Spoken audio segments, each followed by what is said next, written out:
आज़ादी की लड़ाई है, गुजरे हुए कल से आज़ादी, आने वाले कल के लिए। ये वाक्य भारत के महान स्वाधीनता सेनानी मंगल पांडे के हैं, जिन्हें इंडिया के फर्स्ट फ्रीडम फाइटर के तौर पे जाना जाता है। दोस्तों, यूं तो भारत का स्वतंत्रता संग्राम कई वीर गाथाओं से भरा पड़ा है, लेकिन मंगल पांडे की कहानी आज भी लोगों को देश प्रेम के जज्बे से भर देती है। तो आइए रूबरू होते हैं भारत के इस प्रथम स्वाधीनता सेनानी के जीवन से जुड़ी कुछ खास बातों से।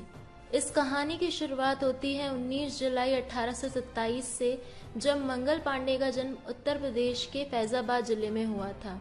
हालांकि कुछ जगह उनका जन्म स्थान अवध की अकबरपुर तहसील के सुरहरपुर ग्राम, जो कि अब जिला अम्बेडकर नगर का एक भाग है, बताया गया है। कुछ अन्य स्थानों पर उनकी जन्मतिथि भी 30 जनवरी 1831 बताई गई है। हालांकि इन संदर्भों की सत्यता के बारे में कुछ कहा नहीं जा सकता। खैर, आगे बढ़ते हैं और बात करते हैं उनकी फैमिली की। तो एक ब्राह्मण परिवार में जन्मे मंगल पांडे के पिता का नाम दिवाकर पांडे तथा माता का नाम अभय रानी था। दोस्तों, ये दौर था भारत पे ब्रितानी हुकूमत का, और भारत पे अंग्रेजों का शासन अपने चरम पे था। अंग्रेजों का दबदबा देश में इस कदर था कि कोई भी उनके खिलाफ छू तक नहीं कर सकता था। हालांकि अंग्रेजों के अत्याचार से लगभग सभी भारतीय परेशान थे, लेकिन उन्हें एक हीरो की तलाश थी जो उनके अंदर की आग को भड़काने के लिए चिंगारी का काम करे, और उस चिंगारी का नाम था मंगल पांडे, जो भारत की आजादी की पहली लड़ाई अर्थात 1857 के संग्राम की शुरुआत करके हीरो बन गए। दोस्तों, आपको बता दें कि अंग्रेजों के खिलाफ विद्रोह छेड़ने से पहले वो अंग्रेजी सेना के ही एक सिपाही थे। वो कोलकाता के पास बैरकपुर के सैनिक छावनी में 34वीं बंगाल नेटिव इन्फेंट्री की पैदल सेना के 1446 नंबर के सिपाही थे। दोस्तों, 1857 के संग्राम की नींव उस समय पड़ी जब सिपाहियों को 1853 में एनफील्ड P53 नामक बंदूक दी गई। यह बंदूक पुरानी और कई दशकों से उपयोग में लाई जा रही थी। ब्राउन बेस के मुकाबले में शक्तिशाली और अचूक थी। नई एनफील्ड बंदूक भरने के लिए कारतूस को पहले दांतों से काट कर खोलना पड़ता था और उसमें भरे हुए बारूद को बंदूक की नली में भरकर कारतूस में डालना पड़ता था। कारतूस के बाहर आवरण में चर्बी होती थी, जो कि उसे नरमी अर्थात पानी की सीलन से बचाती थी। सिपाहियों के बीच तेजी से यह अफवाह फैल चुकी थी कि कारतूस में लगी हुई चर्बी सुअर और गाय के मांस से बनाई जाती है, जो हिंदू और मुसलमान सिपाहियों दोनों की धार्मिक भावनाओं के अगेंस्ट था। वैसे अंग्रेजी सेना में सिपाहियों की नैतिक धार्मिक भावनाओं का अनादर पहले भी किया जाता था, लेकिन इस घटना ने भारतीयों को काफी आहत किया। मंगल पांडे सहित अधिकतर भारतीय सिपाहियों ने अंग्रेजों को सबक सिखाने की ठान ली तथा कारतूसों का इस्तेमाल करने से इनकार कर दिया, लेकिन अंग्रेजी हुकूमत भी अपनी जिद पर अड़ी थी। दोस्तों, कई हिस्टोरियंस लिखते हैं कि ब्रिटिश सेना के कई गोरे अधिकारियों की तरह 34वीं इन्फेंट्री का कमांडेंट व्हीलर भी ईसाई धर्म का प्रचारक था। अनेक ब्रिटिश अधिकारियों की पत्नियां या वे स्वयं बाइबल के हिंदी अनुवादों को फारसी और भारतीय लिपियों में छपवाकर सिपाहियों को बांट रहे थे। ईसाई धर्म अपनाने वाले सिपाहियों को अनेक लाभ और रियायतों का प्रलोभन भी दिया जा रहा था। इन हरकतों से भारतीय सिपाहियों को लगने लगा कि अंग्रेज अधिकारी उनका धर्म भ्रष्ट करने की पुरजोर कोशिश कर रहे हैं। कुल मिलाकर उस सैनिकों के लिए यह कारतूस काफी रोष का विषय बन गया। सेना में ऐसी खबरें फैली कि अंग्रेजों ने भारतीयों का धर्म भ्रष्ट करने के लिए जानबूझकर इन कारतूसों में गाय तथा सुअर की चर्बी का इस्तेमाल किया है। इन दिनों नई हलचल दिख रही थी। कुछ बैरकों में छिटपुट आग लगने की घटनाएं हुई। जर्नल हियर्से जैसे एकाध ब्रिटिश अधिकारियों ने पशु वसा वाले कारतूस लाने के खतरों के प्रति आगाह करने का असफल प्रयास भी किया।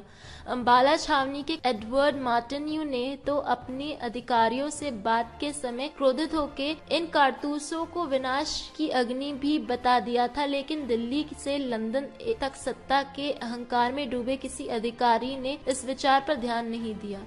दोस्तों, 26 फरवरी 1857 को ये कारतूस पहली बार प्रयोग होने का समय आने पर जब बहरामपुर की 19वीं नेटिव इन्फेंट्री ने साफ मना कर दिया, तो उन सैनिकों की भावनाओं पर ध्यान देने के बजाय उन सबको बैरकपुर लाकर बेइज्जत किया गया। इस घटना से मंगल पांडे ने 29 मार्च सन 1857 को बैरकपुर में अपने साथियों को विरोध के लिए ललकारा और घोड़े पर अपनी ओर आते अंग्रेज अधिकारियों पर गोली चला दी। अधिकारियों के नजदीक आने पर मंगल पांडे ने उन पर तलवार से हमला भी किया।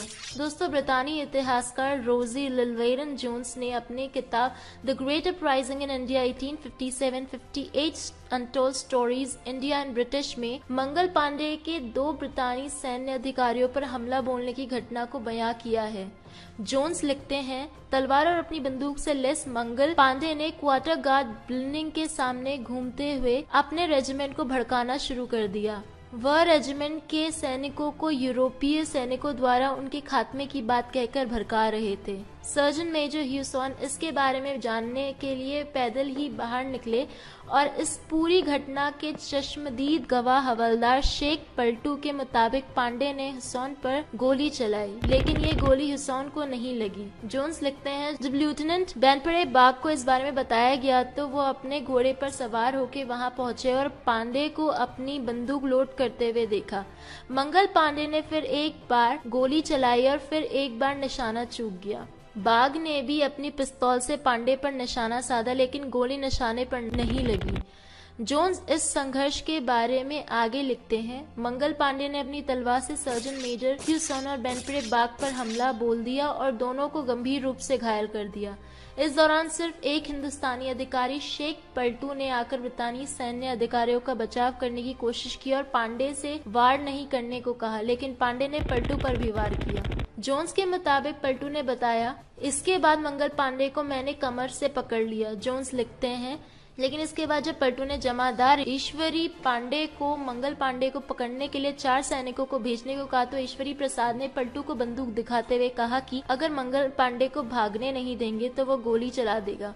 पलटू ने बताया, घायल होने के कारण मैंने उसे जाने दिया। इसके बाद मंगल पांडे ने अपने साथियों को गोली देते हुए कहा, तुम लोगों ने मुझे भड़का दिया और अब तुम मेरे साथ नहीं हो। जोन्स आगे बताते हैं, घुड़सवार और कई पैदल सैनिकों ने मंगल पांडे की ओर बढ़ना शुरू कर दिया और ये देखकर मंगल पांडे ने बंदूक की नाल को अपने सीने पे लगाया, पैरों के अंगूठे से ट्रिगर दबाया। गोली से उनकी जैकेट और कपड़े जलने लगे और वह घायल होकर जमीन पर गिर पड़े। उनकी गिरफ्तारी और कोर्ट मार्शल हुआ। 6 अप्रैल 1857 को उन्हें फांसी की सजा सुनाई गई। मंगल पांडे की फांसी के लिए 18 अप्रैल की तारीख तय हुई, लेकिन यह समाचार पाते ही कई छावनियों में ईस्ट इंडिया कंपनी के खिलाफ असंतोष भड़क उठा, जिसके मद्देनजर अंग्रेजों ने उन्हें 8 अप्रैल को ही फांसी पे चढ़ा दिया। फौजी अदालत ने न्याय का नाटक रचा और फैसला सुना दिया गया। 8 अप्रैल का दिन मंगल पांडे की फांसी के लिए निश्चित किया गया, लेकिन बैरकपुर के जल्लादों ने मंगल पांडे के पवित्र खून से अपने हाथ रखने से इनकार कर दिया। तब कलकत्ता से 4 जल्लाद बुलाए गए। दोस्तों, आपको बता दें कि 21 अप्रैल उस टुकड़ी के प्रमुख ईश्वरी प्रसाद को भी फांसी पे चढ़ा दिया गया था, जिन्होंने मंगल पांडे को गिरफ्तार न करके आदेश का उल्लंघन किया था। यहाँ तक कि इस विद्रोह के चिन्ह मिटाने के लिए 34वीं इन्फेंट्री को ही भंग कर दिया गया। दोस्तों, इस घटनाक्रम की जानकारी मिलने पर अंग्रेजों के अंदाजे के विपरीत भारतीय सैनिकों में भय के स्थान पर विद्रोह की ज्वाला भड़क उठी। लगभग इसी समय नाना साहेब, तांत्या टोपे और रानी लक्ष्मीबाई भी अंग्रेजों के खिलाफ मैदान में थे। इस प्रकार भारतीय स्वतंत्रता के प्रथम संग्राम के प्रथम नायक बनने का श्रेय मंगल पांडे को मिला। आपको ये भी बता दें कि भगत सिंह और बटुकेश्वर दत्त ने सेंट्रल असेंबली में मंगल पांडे के बलिदान दिवस पर ही बम फोड़े थे। दोस्तों, एक भारतीय सिपाही मंगल पांडे का साहस मुगल साम्राज्य और ईस्ट इंडिया कंपनी जैसे 2 बड़े साम्राज्यों का काल सिद्ध हुआ, जिनका डंका कभी विश्व के अधिकांश भाग में बजता था। दोस्तों, 1857 में भड़की क्रांति की यह चिंगारी 90 वर्षों के बाद 1947 में भारत की पूर्ण स्वतंत्रता का सबब बनी। भारत महान स्वतंत्रता सेनानी ने जो किया, आजाद हवा में सांस लेते हुए हम सदा इनके ऋणी रहेंगे।